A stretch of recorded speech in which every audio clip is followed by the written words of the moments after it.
যারা নির্বাচন পেছাতে চায় তারা গণতান্ত্রিক শক্তি নয় বললেন সালাউদ্দিন।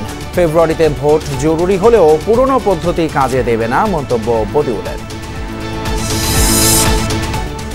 গণপরিষদ নির্বাচনী বর্তমান সংকটের সমাধান বলছেন এনসিপি নেতারা। সমঝোতার ভোট চায় না দল। সরকার প্রধানের লন্ডন বৈঠকের সমালোচনা।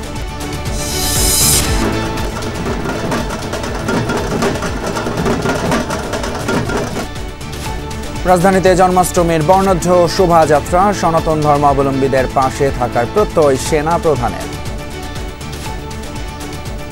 ধর্মীয় পরব আপনারা উদযাপন করবেন, আনন্দ উদযাপন করবেন।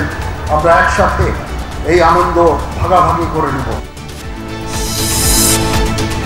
চীনের সহযোগিতায় জানুয়ারিতে শুরু হচ্ছে 12,000 কোটি টাকার তিস্তা প্রকল্প। গুরুত্ব পাবে সেচ, ভাঙন রোধ এবং বন্যা নিয়ন্ত্রণ। বন্যা নিয়ন্ত্রণ বাঁধের কথা আছে, সেচের জন্য নদীর গভীরতা বৃদ্ধি করে পানি রাখার ব্যাপার আছে। তীর ভাঙা, নদী ভাঙা মানুষ তাদেরকে পুনঃস্থাপন এবং পরে যদি সরকার গুরুত্বপূর্ণ কিছু স্থাপনা করতে চায় সেগুলো করবে।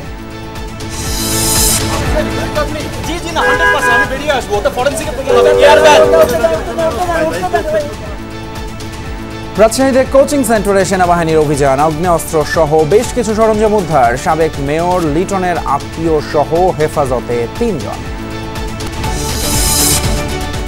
খুলনায় কৃষি ব্যাংকে ডাকাতির দৃশ্য ধরা পড়ল সিসি ক্যামেরায়। ভল্ট ভেঙে 16 লাখ টাকা লুটের অভিযোগ। 3 নিরাপত্তা কর্মী আটক। বিরক্ত হয়েই চিকিৎসার জন্য বিদেশ যায় মানুষ মন্তব্য আইন উপদেষ্টার। অনর্থক টেস্ট এবং নির্দিষ্ট কোম্পানির ওষুধ দেয়া থেকে বিরত থাকার আহ্বান।